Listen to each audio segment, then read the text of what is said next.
Hey, I'm Pooch Van Druten, and that is It's Chris Rabold. Chris Rabold over here. What's up? How you doing, man? Holidays are over. How was your I know. holidays? I'm good. And, people have asked, of course, the question in passing, hey, how were your holidays? And I make a point to go, you know what? I'm not just saying it. They were really good. Good. And that's traditionally a really tough time for a lot of people, myself included. And it was not. It was wonderful. For sure. Well, that's great to hear. It was cool. Yeah, man. Yeah, it was good. It was a good time. We just, spent 2 days packing up all the Christmas crap outside. So Yes, as one does. Inside and outside, the whole house gets pretty Christmased for the grandkids. But Yeah. anyway, yeah, packing all up. What would you like to talk about today? Let's talk about, what I'm going to do? I don't know if it's showing up on camera. We're going to put out this incense I have burning next to me. That's what I'm going to do first. Right. And then let's talk about, and there's a reason, and it's topical, and those of you who have listened or watched the last couple will be on board with this. Let's talk about what happens when we make a mistake. I like it because we make mistakes. We're only human. That's it. And we are going to continue to make mistakes, guaranteed. And what's unfortunate is that I've made mistakes in front of 120,000 people. Absolutely. And we'll do it again. And we'll do it again.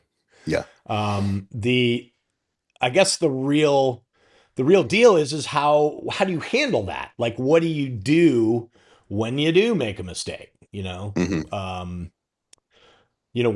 I think I've said this on this, podcast before. One of the worst mistakes I ever made was instantiating a plugin on a venue desk. Oh, back in the day, of course. Back in the day, like in the middle of a show. And it was I forget what plugin it was, but it was a good 20-second load. Yep. So it was 20 seconds of silence at the Bridgestone Arena for a sold out show. Mm-hmm. And done it, man. It wasn't so much the down, the 20 seconds of down. It was the up. When it came on, boom, at full roar, blast off, because in that 20 seconds, I was looking everywhere else except for the thing that I just did. Yes, which is a dumb maneuver, and we should talk about that too. About when you make an audio mistake, often it is the last thing that you just did. Yes, my favorite thing is to watch somebody, a monitor guy, have push something or turn something, stuff starts taking off, and then they immediately go looking somewhere elsewhere for what's up. It's like, you just did something and then it happened. So go back to what you just did. And guilty, I did. Sure. I didn't. I was like, I did something and didn't go back to what I just did. And then when it came back on at 103, a lot, a lot from 0 to 103. Right. It's not fun. But anyway. Well, and it's, look, that in that moment we go, that is human behavior 101, fear-based, panic, scramble. Logic tells you, oh, what did I just do? Undo that. Yes. Caveman brain says, ooga booga, run, flail, step in fire, get out. Yeah. Totally. I want to say something real quick. This is really topical right now. Again, it's because I'm home right now. And so I'm going to all these things for my daughter. And yesterday she had another performance. And in that performance, something went wrong with her specifically in the performance. She had a wardrobe malfunction. And I watched her and I felt the 800 years that was the 5 seconds. Right. I saw it happen. I saw her adjust. I saw her look up. I saw her panic. And then she looked at someone for a cue, and I didn't know exactly what or who, or if she was just looking out into the, please God, someone help me. She darts off stage, and then she comes right back on. It has been fixed or rectified, and she jumps right back in. And it's the most proud I've ever been of her on stage. And you know why? Because when it's cruising and it's good, anybody can do that. Yep. It's how do you handle it when it all goes to shit. You know what I mean? And That's and it exactly was right. really, really cool. And I was super proud of her. And I think that's exactly what we're here to talk about. How do you handle it when, you know, not necessarily when it all goes wrong, but when it doesn't go to plan, you know? Yeah. And, you know, it should be noted that what we're talking about in making a mistake is generally after you've already gained the trust and love of an artist, right? So you already have that. So making a mistake in that environment is uh, is you beating yourself up mostly that For sure. that something has happened. However, you get one of those, right? Yeah. Like, Right. I think the first thing that was said to me when I went into the dressing room after the show, got called into the dressing room as I'm packing up front of house. Hey, Pooch, come to the dressing room. The What the walk. first thing that was said was like, all right, yeah, cool. Don't do that again. Yeah. Yeah.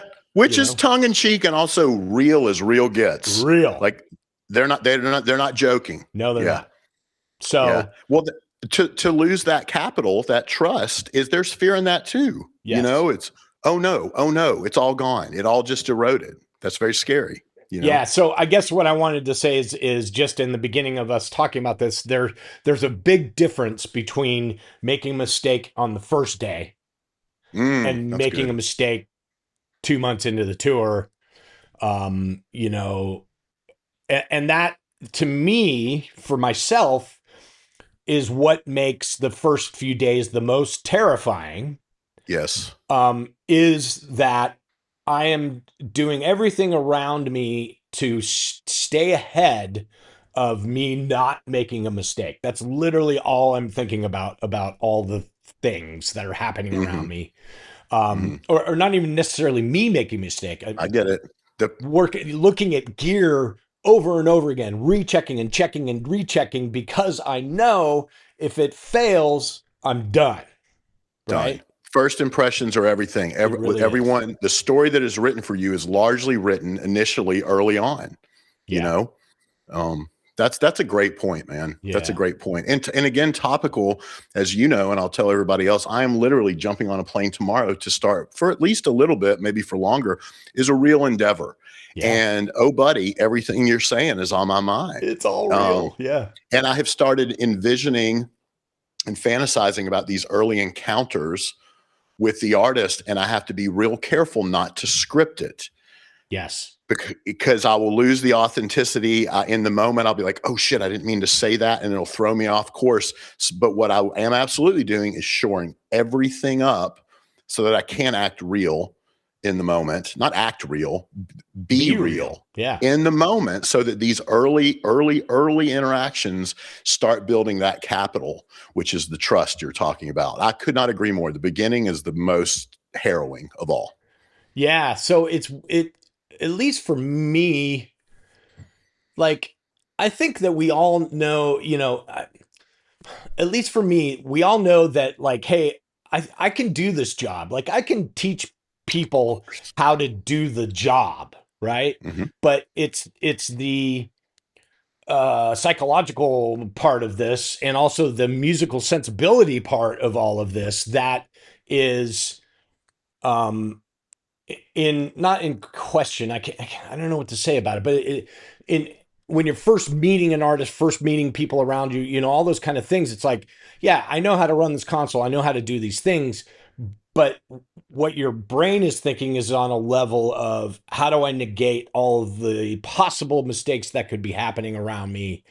How do I gain their trust? How do I, all of these da da da da da things, Mhm. and still maintain the ability to do all of the, being an engineer.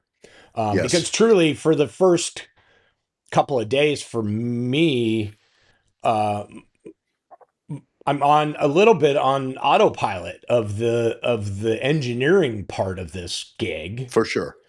and focusing way more on the, ooh, I see there's a girlfriend that's involved here. Correct. Correct. you Or know, or I note that long-term tech seems to have an immense presence. Oh, wait, am I sensing they're not in, and, in yeah, all of this stuff that we're talking about, is old stuff that we carry with us from a long, long time ago, but we're bringing it into the now, you know? I think it's absolutely important. I don't think you can ignore it. Like you cannot, you literally cannot. It is part of your programming as a human to feel those things, you know? And that's the difference between the intellect. The intellect knows I can do this. The emotional side can often act either fear-based or conversely overly egotistic, overly sure, and that's definitely not a good look. So the sweet spot is in the middle, so that we can I like what you said just now, and y'all listening, that's really important what Pooch said. The autopilot, that is a product of experience and, you know, just repetition, like I always point to. And if we can get to the point where it's all autopilot, including the thinking, that's the sweet spot. If I'm overly thinking about what I'm doing, that means I'm on my heels and I'm going to get knocked off course, you know? Yeah, for sure. So, yeah. Yeah, man. Yeah, I mean, it's a trip. I watch some engineers who are excellent at the engineering part. Like they're, you know, this is somebody that really knows what's up. They know how to get a pretty good result, but are horrible at the people part, you know, and they tend to not succeed. They tend to like show up and be like, okay, well, it sounds great, but this guy doesn't get along with everyone else. And so, you know, we don't want to deal with him or her. So I think it's just as important as learning the skills of being a sound guy, you know, all of the technical aspects of being a sound guy, as it is to hone your skills of getting along with people, I guess, is the real deal, you know? Yeah, for sure. And you'll know going into a gig how important, because hopefully, I mean, not always, but hopefully if you've done some investigation or if the people hiring you are doing their due diligence, you will know, hey, look, FaceTime with this artist is critical, or management or music director or whatever, or like, no. Like they don't want to know. You do your thing there, you know. Hear what Chris just said, because, you know, there's kind of two different schools of thought for front of house guys anyway, and probably monitor guys too, but more front of house guys of, do I make myself have a relationship with the artist, or do I shy away from that and do my job? And you kind of have to figure out what the artist wants from you right off the bat. Like, do they want to have conversations with you? Do they want you in their face? Do they want, you know, I've never been that I'm going to make friends with the artist, you know. I always try to keep my relationship as a working relationship, as, hey, you know, I work for you, and you know, I'm not necessarily your maid. Yes, the subservient thing, don't fall into that either, because that can be easily dismissed and devalued, for sure. But the flip side of that is, hey, I'm your best friend, let's go golfing on a day off. You will for sure get too close to that sun and burn up. Promise you will. So, man, I don't know. That's a hard line to walk in, and it is for me as somebody that likes to educate. I know you do as well. It's the hardest thing to teach anybody. You know, I heard a Scoville quote recently that someone else told me he said. I didn't hear him say it, but it is, you know, hey, I can teach you all the gear that you want. I can teach you every piece of gear here, but what I can't teach you is musical sensibility. And I thought that was that's great, astute. You know, that is astute. And you and I've talked about it here before, and I know we've talked about it with one another, and we talked about it with friends or people who, you know, come up to us. I'm happy to tell you all day long what I do, and I can admit that it has gotten me somewhere that was been meaningful. But part of the reason I'm first of all, I'm confident enough in myself to give you all the information, but you still got to go do it. And whatever you go do won't be a carbon copy of me, and it'll be more effective and more authentic if it's, you take from me, but you got to put your own spin on it. So we could give someone a laundry list, an absolute 1 through 10 of what to do, but that doesn't mean it's necessarily going to work for them. That's right. Um, Have you, yeah. as we get back to a little bit to more about making mistakes in general, Mhm. which is what we kind of decided we were going to talk about, what have found that when making a mistake, like lying about it, is the ticket to get you flying Yes. that day, flying home. Yes. Yes. So at least for me, how do you feel about it? Like, I always own it. Like, if I make a mistake that's big enough in front of everyone, and not just my system engineer and me knowing that something happened. And everybody in God knows it happened. Yeah. Yes. Yes. When Mhm. everyone knows and someone asks you, afterwards, or whatever, Mhm. the route, I believe, is not to make something up. Like, it's to, Yes. yes, that, that happened. I've heard Toby Francis, one of his favorite quotes is to always say, "There's 30,000 buttons on this desk, and I missed one of them." You know what I mean? And I think that's pretty great. To tell somebody, hey, I screwed up. Yeah, But that's really good. how do you? I don't know. How do you handle those kind of situations? I mean, before you said the two words that were in my head of to think about, okay, what is my answer? And then we're going to spring from that, own it and let them talk if you sense they need to. And talk might mean rant. It might mean stare angrily. It Right. might mean open up the floor for explanation, but to own it. And, shocker to no one for me is, because I will either know what happened or I will be dying to tell them how we're going to figure this. Just say less in the Yes. moment.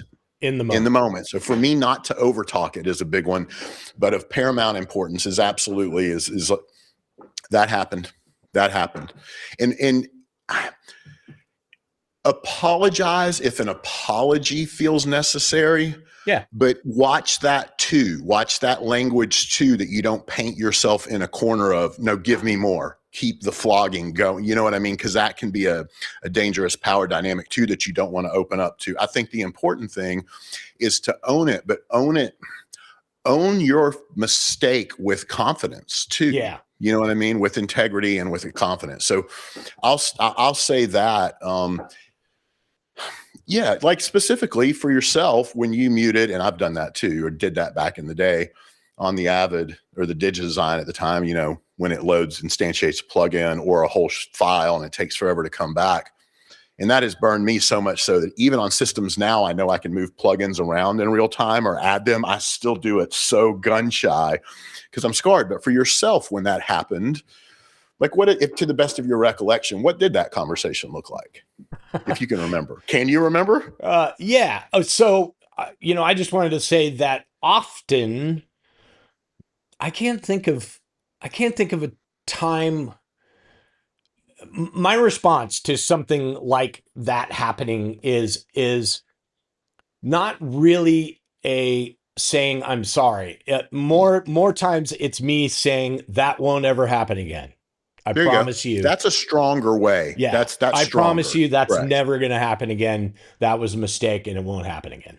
And I Yes. and I think that was along the lines, in that particular case, it was it was Linkin Park, and an artist that I worked for 8 years prior to that. Mhm. We were in a place where we had relationships, and I would go to the dressing room and have just regular conversations with them, Mhm. um, as friends, for lack of a Mhm. better word. But so me walking in there, they had been told by the production manager like what happened, so they kind of Mhm. already knew what was going on. They didn't Mhm. know. This is a really good example too, because they didn't want to know. Like That's it. that they didn't want to know the details, right? Like they That's don't it. want to know the details. They're like, the production manager had already said to him, listen, the PA muted for 20 seconds out front in the middle of a song. You guys kept going because your ears were in, but you probably noticed that the rest of everyone was kind of looking at each other. Well, that's what was happening, was the PA was muted for 20 seconds. And so they were already prepped and knew that what had happened and knew that there was a mistake. And so when I walked in, it was an environment of kind of laughing about it, right? There you go. Like, they were like, yeah, nice one, dumbass, pretty much, Yeah. Yeah. And my response to that, even in an environment where I felt pretty secure about it, keep in mind, I'm beating myself up way more, Correct. way more than Yeah. they had a problem with it. You know what I mean? Correct. Like, now, if it started happening on a regular basis, like if it was happening every night, then Yes. they would start to get into a place where they were going to be really mad at me. But I am in a place of walking into this environment where they're kind of laughing about it. And on the inside, I'm not laughing about it. I'm not at all upset.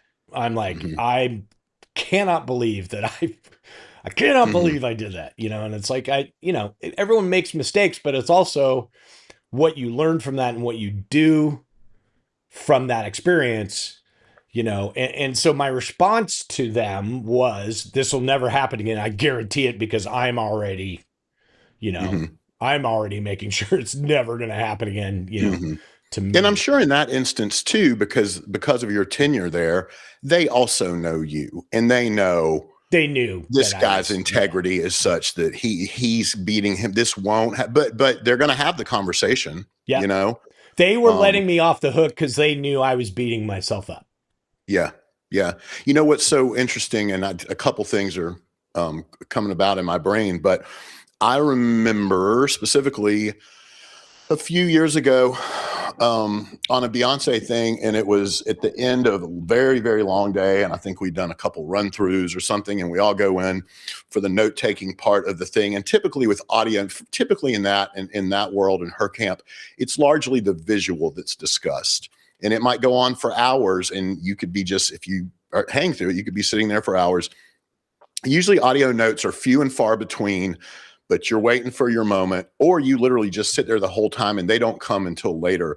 And in this setting, it was a large room. There's probably 50 people walking in on a crew of literally 500, you know what I mean, that are supposed to be in there for this thing. And she is literally sitting down, and I am sitting down, and I mean, it's like the room is filling up, and she takes that time to look up at me. And it was something like, why does my vocal sound that way when? And because I knew I knew her, I knew the time, I knew that I knew I could read the room. I knew what was happening. I had X number of seconds to do it. And I knew she wants an hour, but what she really wants is accountability and confidence. And I said to her, I can't remember the exact specifics, but I think my opening line was, the specifics of it will bore you, yes, but I've got it. There's a reason. And look, we'll get it. We'll get it. And she just nodded and said, as she does, I love when she says this, she said, understood. Yeah.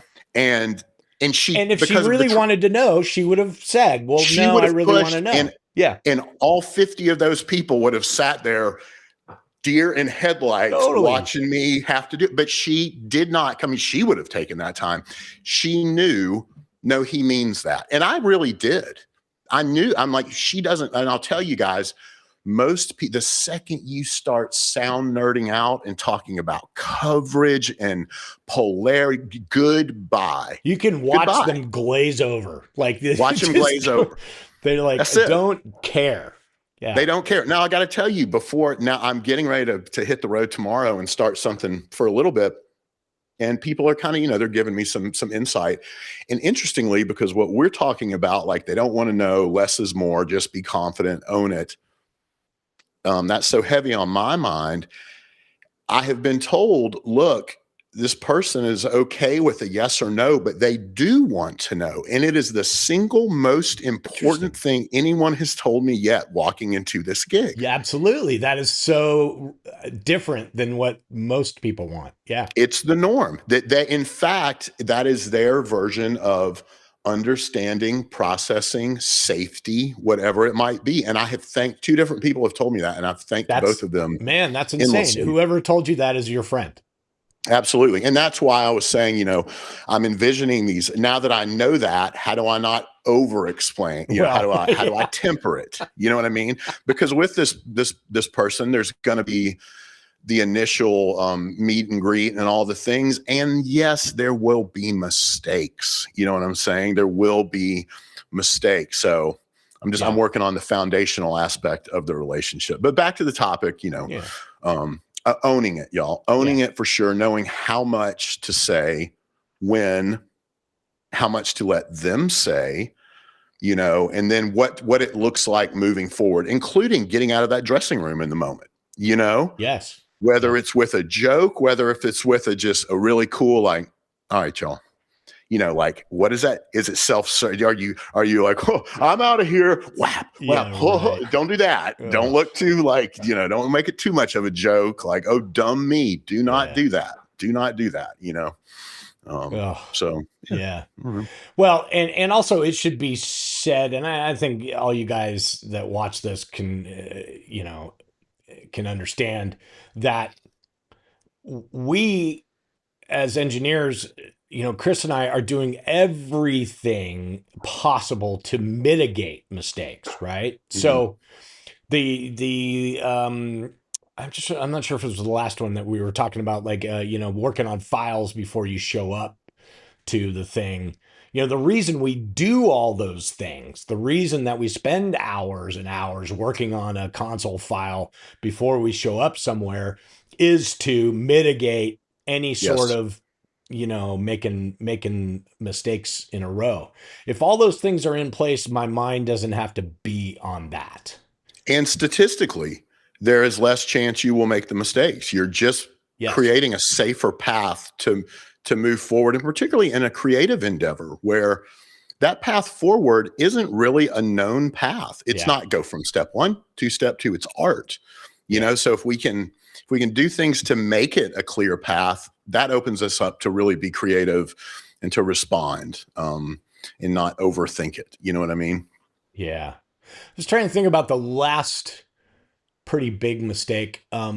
And actually last year I had a console, well, actually it was a Waves console networking issue, where it, the show started, and I was running the intro and everything was cool. I've done line check. It was all good, running the intro, and the intro comes to a downbeat where the band comes in, right? So it's a cue where, you know, they come right down on a downbeat of the end of an intro, and I hit the snapshot for it, and it was like intro and then burp, nothing, like crickets coming out of the PA, you know, and I was like, oh.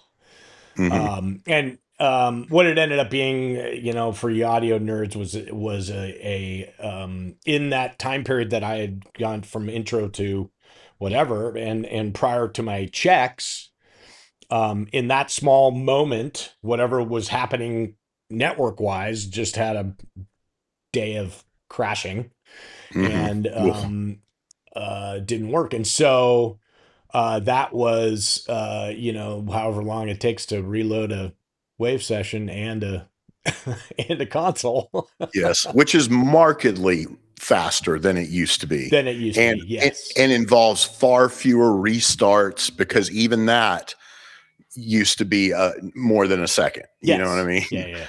And it was literally like me, you know, me looking at my console, no metering. Oh, okay. No input metering, no output metering, everything. You knew. Okay, reboot. Like that was as fast as I made the decision. Like, you know, the last thing you want to do is reboot a console and a waves thing in the ever. middle, right? And Right. especially like even at the beginning, it's like I don't want, I don't want to reboot my console after I've done sound check, No, I never. Yeah.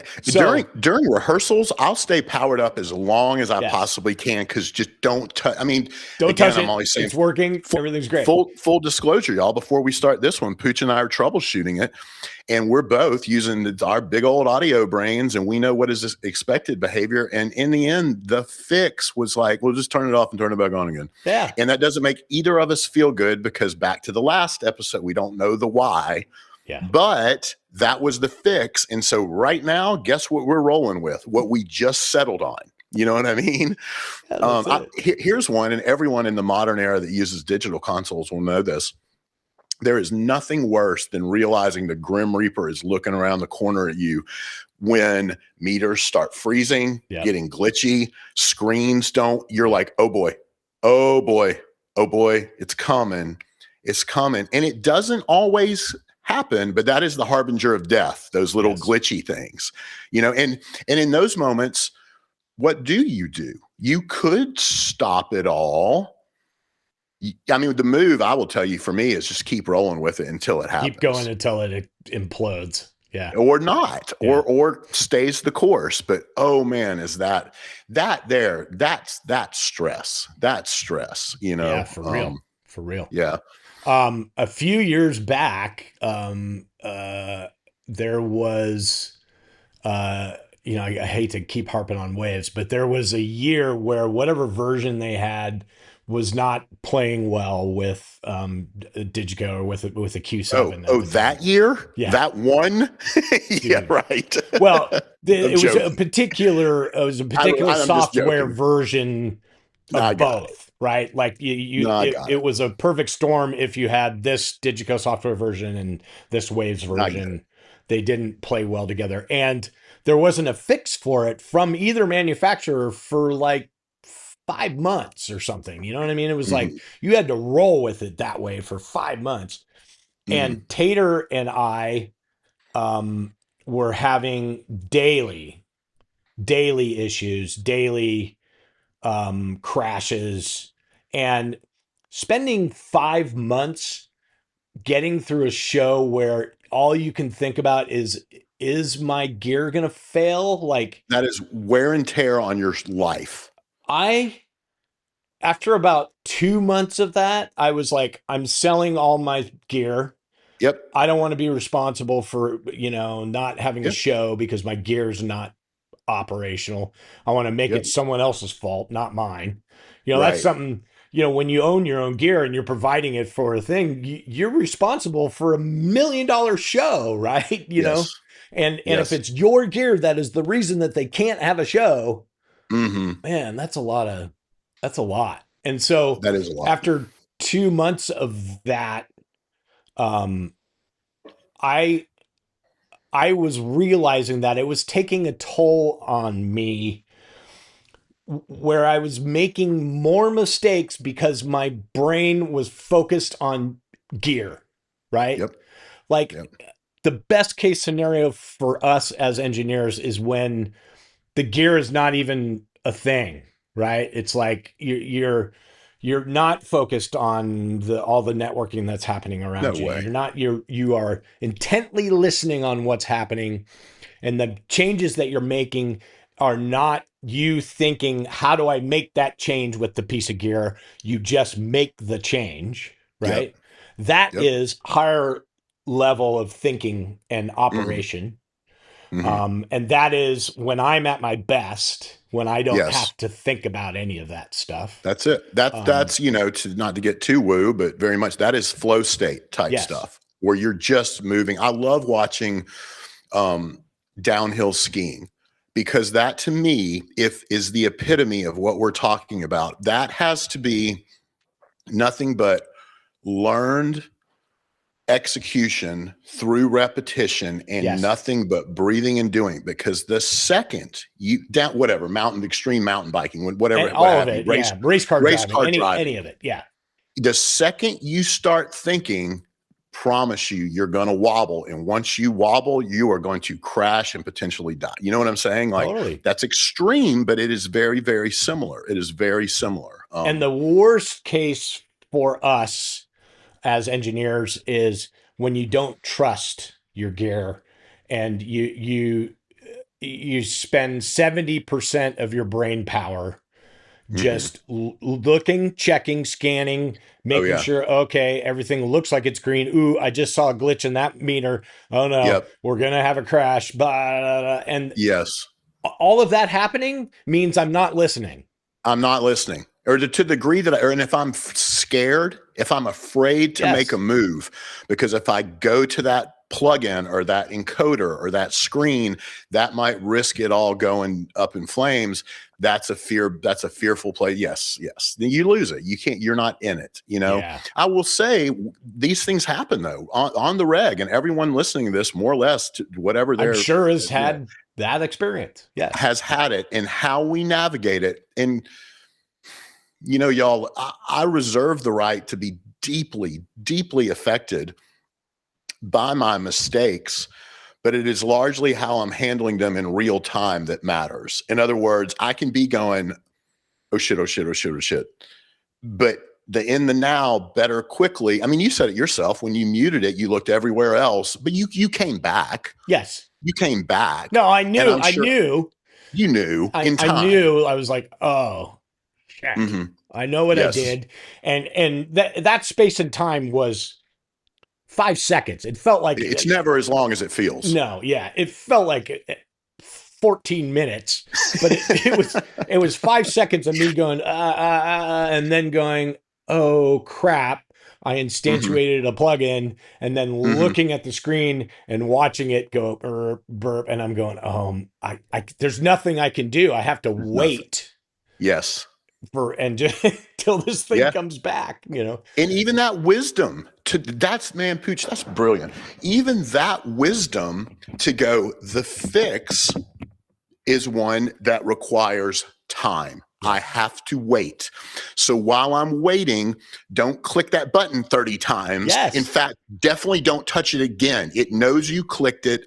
Sit there. Yes. That's a big boy moment. You know what I mean? A big person moment to have the wherewithal to withstand that waiting. And that too is wear and tear on our lives. And look, whether it's the travel or the pressure of live or whatever, you know, it's what cost passion. You know what I mean? How much is this worth to you? You know, and this is also the talking about these things. This is also where the camaraderie and the shared experience is so strong, is getting through one of these moments. And these are the things you talk about years later where you're like, man, remember that one? Remember that? That was horrible.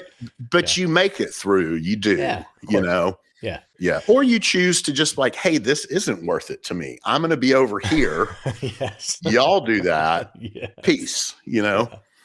Yeah. I also want to make a point I never, not once, have ever blamed the gear and not taken responsibility.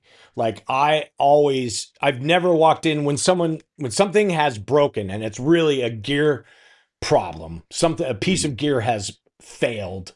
It's not a mistake that I made, but it's a piece of gear that's failed. I take responsibility for that. I'm in charge of all of this, right? That's it. There are 8 people on the sound crew, but I'm in charge of the final result of all of that stuff happening. And so when other people make mistake, it's me. I take the responsibility.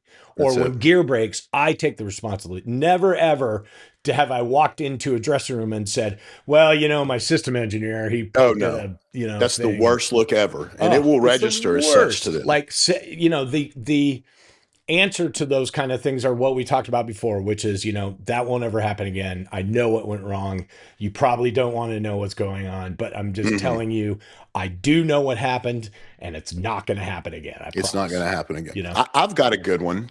I got a good one. So recently in the past year, I went and did some one-offs with a client. And one of the gigs it was a small thing. It was a private, big artist, but in a private setting. Right. And the artist gets on stage, and in this scenario, there was stacked PA that left them in front of the PA. Now, I saw it on the designs. I knew it was going to be a problem. We got there. I brought it up again. Like we had the convo, right? I also suspected that we would be just fine. But hey, as far as, to use your language in mitigating things, I'm like, okay, clock that. Yes. That might be a problem. So the day was ripe with problems, but as it does, show must go on, and it did. And we get to sound check, and the artist walks in, and the artist gets on stage, and they start singing, and immediately I am like, oh boy, she's not singing. Like there's a problem. Oof. Right? Yeah. And everyone and their brother knew there was a problem. But I am also in real time assessing, well, it's just look at sound check. I know there's more in the tank, maybe, but I know. And I don't even know this artist well, but I knew. I'm like, no, something's up. So we'll just say people that mattered in the entourage who are, walking the room, arms crossed, very important. Just, they sense something's up. And so what happens is it quickly becomes a, hey, stop. Something's not right. And something was not right. And in my brain, I'm like trying to figure out the 100 different things that could be wrong. So in this case, some of the people that matter that are walking the room quickly assess, wrongly so, but not illogically so, that it is because she is in front of they think it's feedback, right? Which, to be fair, was kind of happening because they just walked on stage and they're whispering, so again, they were not wrong. The monitor guy's fighting for his life too, right? For sure. Yeah. We're all fighting for our life. To logically come to this conclusion, like, hey, there's a problem. It might be feeding back. They want to be effective. We all want to be effective in our different roles, including these people walking the room with their arms crossed. So it quickly becomes, before it became, it's the PA, which became part of the problem. It became, it's these front fills. It's these things, which of course, don't think we hadn't already checked. I was miraculously surprised at how little I had to use them at all. In fact, I only kept them on to kind of, when I talk about some of leaving our marks on things and people don't know our own personal challenges, I kind of just left it on to see if I could get away with it. I knew that that's not what the problem was. The point of this whole story is people that matter had deduced that there was a problem and they had decided what it was.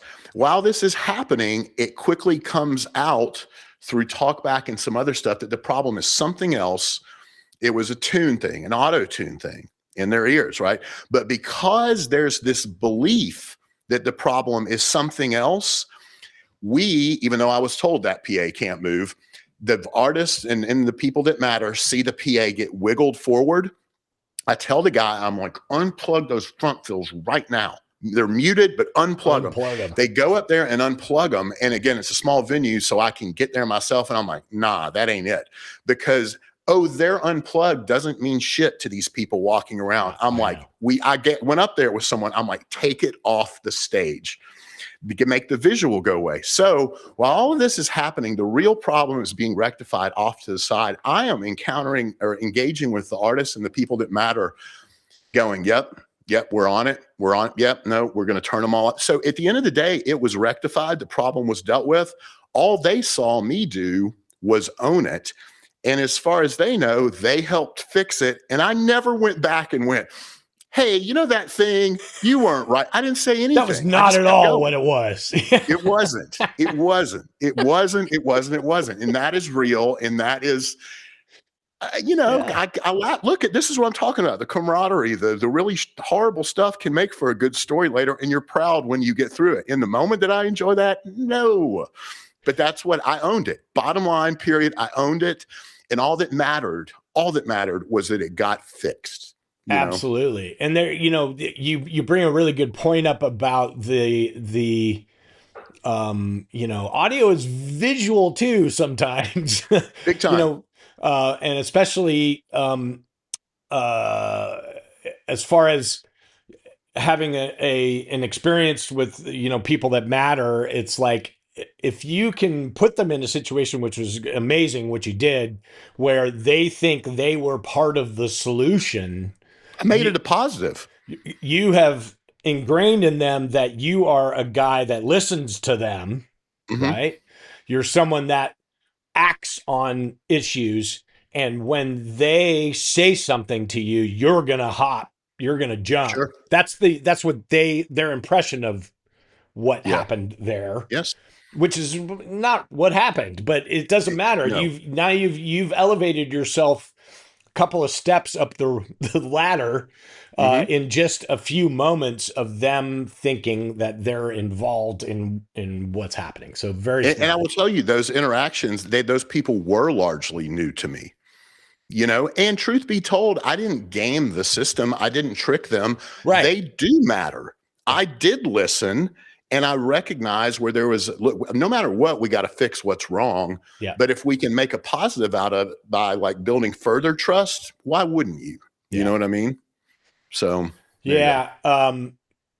It so there are there are front fills at Iron Maiden that traditionally are kind of a big stack of front fill, and so much so that our stage had a dip in the stage that was one deck wide on either side of the center section, that so that they could build this stack of front fill, right? Mhm. And it was utilized, like we used it, but it wasn't like, the reason it was there is because it was visual for them. Yeah. What they thought was happening was um, getting some feedback from those big giant front fill monitors. They could hear that, and when they step on it, they could really hear what's coming out of the front of that.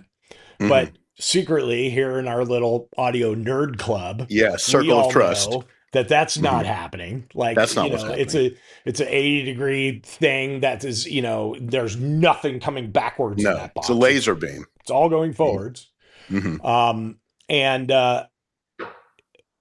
for years, we thought that this was a thing that absolutely had to be there, and that the band had requested it, and whatever. For years and years and years, this was a thing that Iron Maiden did. It made festivals really hard, right? We'd show up to a Hmm. festival and they would have to remove a deck and build it a foot and a half lower, which was different than whatever any other band wanted, Hmm. in that kind of thing.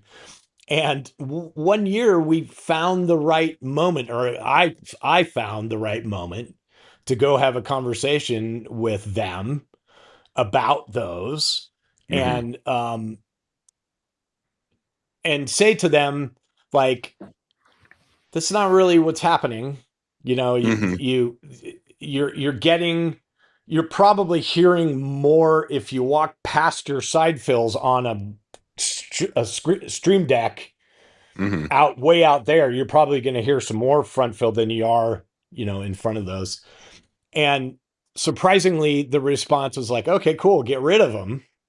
Hmm. And so ever since then, they're gone now, and They it's went much away. easier to where we, um, show up at festivals. We don't have to ask them to change their stage, and all those kind of things.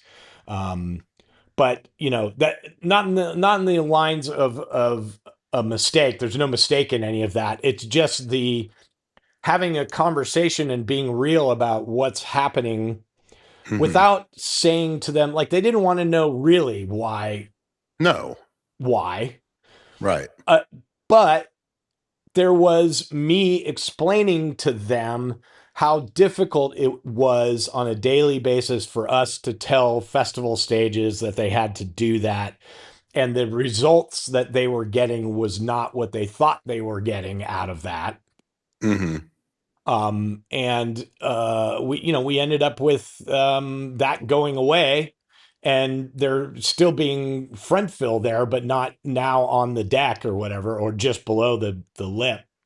Hmm. Um, And that's just an example of communication and being honest with your artists and communicating with them, to get what you need For from the sure. artist, Yeah. And in both of like the last couple, actually in every scenario we've mentioned today, there was what really happens or happened. Yeah. And then there's oftentimes the perception Yeah. around what happened and what would happen again if it became an issue. And that can be such, at some point in time, the front fill thing probably really was a thing. Yes. Right.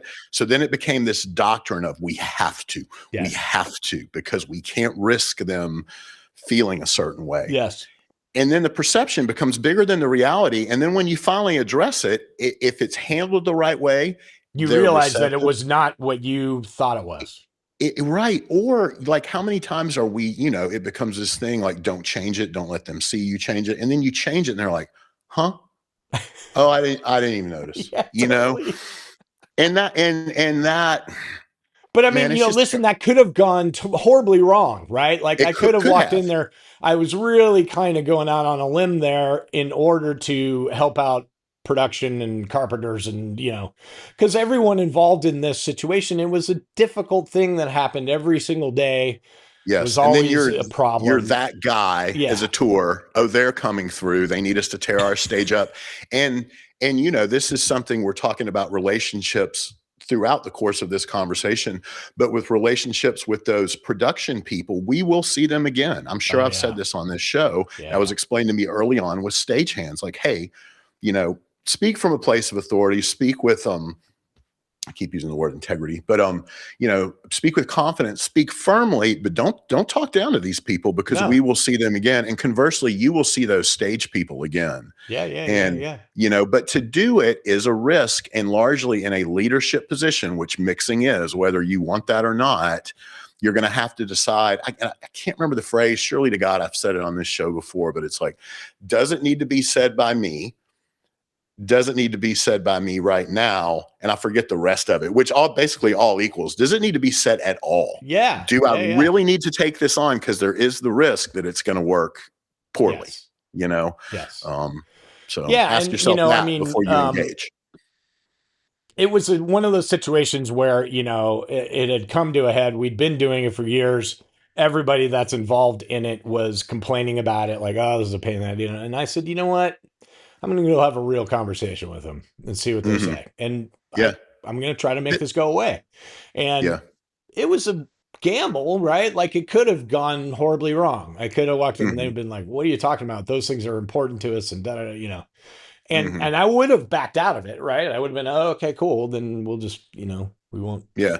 Yeah. Hey, I just wanted to have Yeah, the yeah. talk. Thanks. All good. Just a Yeah. question. But I caught them on a day that they listened for a minute and went, okay. Yeah. And that's also how you can tell whether or not your artist is really has trust in you is Hmm. when you make a suggestion and they go with it, even though they don't really know why they're going with it, Right. What they know is they trust you. Yeah, that's right. That's right. Yeah. So Very cool. anyway, I think we're coming to the end here. Any last thoughts on making mistakes? I mean, yeah, as always, once you and I start one of these, it is all I can do not to say 80 billion things more. I know. Well, But I mean, we tend to meander sometimes and get a little bit off topic, but it's always that's what this is. That's what yeah. this originally was. Hmm. Is just us talking. Like we didn't. I think in the first couple of these, we didn't even really have a topic. We were like, let's just No. chat. I like So sound. Do you like sound? yeah. Like, yeah. Yeah. So no, to put a bow on it, this is fine. Do I have a million other scenarios also that I'm thinking of, or anecdotes, stories I'd like to tell that I think would be of value? Of course, but no, this Yeah. is good. Yeah. I mean, the real thing is be honest, be a real person, own your shit. Absolutely. Um, First and foremost. yeah. Yeah. And, I don't know. This is like I said earlier, as an educator, it's the hardest thing for me to see somebody that gets the gear but doesn't have this part of it, right? Yeah. Because Yeah. if they don't have that part of it, they're not really gonna succeed. Probably Hmm. they're Hmm. gonna, they're gonna be in situations where people are gonna not trust them because of what they're saying. Sure. So yeah, I mean, study. I can't say it enough. Study psychology, man. Study human nature about what Sure. people do, and Reverse roles. What if yeah, it were me in that role? yeah. What do I What would want I more than want to anything? know? Yeah, What would I, yeah, I just want to feel safe. I want to know yeah, I'm taken care of. You yeah. know what I mean? That's what I want. So, Yeah, I mean, that's a really good thing. To sum this up, is that know that if you got hired for that situation, you got hired because they think and want you to handle it. mhm, Like, they're like, okay, this is a guy that I know is going to handle making me sound good, or, mhm, whatever it is, mhm, um, and so you're already in a position to succeed because you've gotten past the point of them saying, this is a guy that I've hired because I know he can handle it, he or she can handle it, um, so keep that in your pocket and know that, you're already in a position of where they have some trust in you. mhm, mhm. Give me So 90 seconds here because I just thought of something I've been yeah, yeah, trying to yeah, figure out how to let it make its way onto the show. So you mentioned, of course, we didn't do this for several years. And when we did it, and then we went back out into the wild when we all did, after COVID, there were, and people would come up to us and be like, "Oh man, thank you so much," and that continues to happen to this day. yeah, it's really great. And never, ever, ever is it. I mean, is it ego pumping for sure? But never is it, oh, thank you so much. Oh, thank you so much. When they say thank you so much, that meant so much. My reaction, and I know yours is, I know, right? Yeah, Because we got so much out of it, and we do, and including today and this last, whatever this is, this last hour, this has been so incredibly, in a way, it's got me even more on edge, but in another way, it's just so reaffirming for everything that I have coming up, and has really made me think about a lot, literally, for what I'm going to do when I hang up here and start making a show file and finishing an input list and calling all these people, and in the ensuing week of all these first interactions. So my point is this, guys, is this a pain in the ass? Absolutely. Do we enjoy it? Big time. And do we get something out of it? Tremendously so. So yeah. there you go. And know that, even with all of our experience and all of our resume and all that stuff, we have the same feelings that you all do with a Maybe new more. or more with a brand new artist that we're going to work with. Yeah, It never goes away. So don't, it doesn't. Yeah. you are among friends. Yeah. Anyway, Shared experience right here.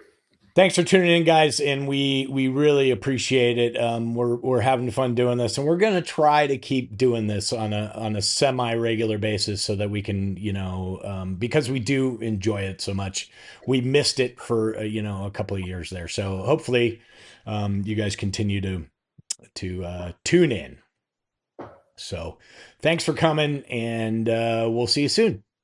See you, everybody.